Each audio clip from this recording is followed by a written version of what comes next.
Le cycle de l'eau dézingué par le changement climatique.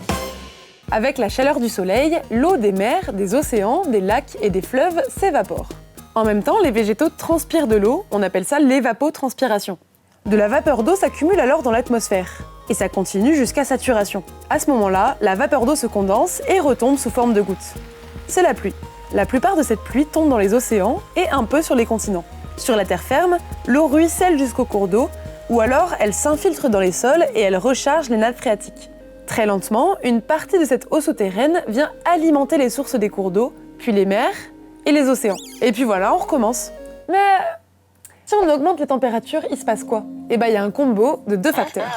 Premier facteur, l'évaporation augmente et donc plus d'eau liquide disparaît dans l'atmosphère. Ce qui d'un côté veut dire plus de sécheresse lorsqu'elle est retenue là-haut, et de l'autre, plus de tempêtes et de pluie intense une fois qu'elle est relâchée. Comme la pluie ne respecte pas les frontières, ce phénomène creuse les inégalités entre les territoires. Il pourrait ne plus avoir assez de pluie en Espagne, transformée en désert, et beaucoup trop par exemple en Indonésie, noyée sous les inondations. Deuxième facteur, les glaciers fondent plus vite.